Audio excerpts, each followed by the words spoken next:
Karibu tuendelee kupeana taarifa na update juu ya yale yanayotokea ndani lakini pia nje ya nchi.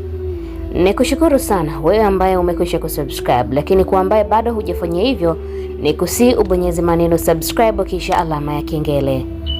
Mezani mwetu tumekuletea taarifa kuhusu yule askari aliyegongwa na daladala na kufariki dunia. Taarifa ni kwamba yule askari wa kikosi cha usalama barabarani, yaani traffic, wilaya ya Nyamagana mkoani Mwanza, aliyejulikana kwa jina la Koplo Tumsifu Kileo, aliyefariki baada ya kugongwa na daladala ya abiria.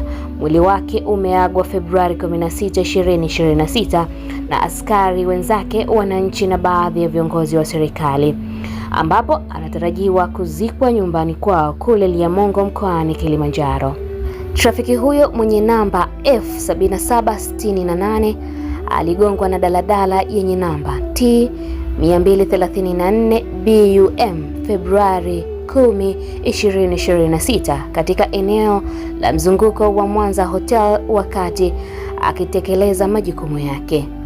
Askari huyo aligongwa vibaya na akawa na hali mbaya, kitendo kilichosababisha akimbizwe katika hospitali ya rufaa ya mkoa wa Mwanza, lakini alifariki dunia baadaye wakati akipatiwa matibabu.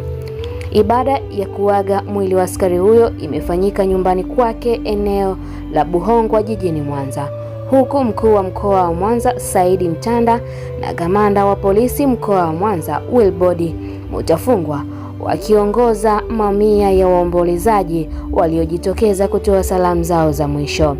Kwa mujibu wa kamanda wa polisi mkoa wa Mwanza Wilbord Mutafungwa, Koplo Tumsifu alifariki dunia Ijumaa Februari 13, 2026 wakati akipatiwa matibabu katika hospitali ya rufaa ya Kanda Bugando alipohamishiwa huko. Amesema baada ya kugongwa na gari hilo alikimbizwa hospitali ya Sekou Toure, lakini baadaye alihamishiwa Bugando kutokana na majeraha makubwa aliyopata kichwani. Chanzo halisi cha ajali hakikuwekwa wazi, lakini dereva na gari viko mikononi mwa polisi kwa uchunguzi na taratibu zaidi. Mimi ni Ray Kavishe na hii ni Mseto Media. Hakikisha umesubscribe, comment, like na kushare. Mseto Media, we connect everywhere.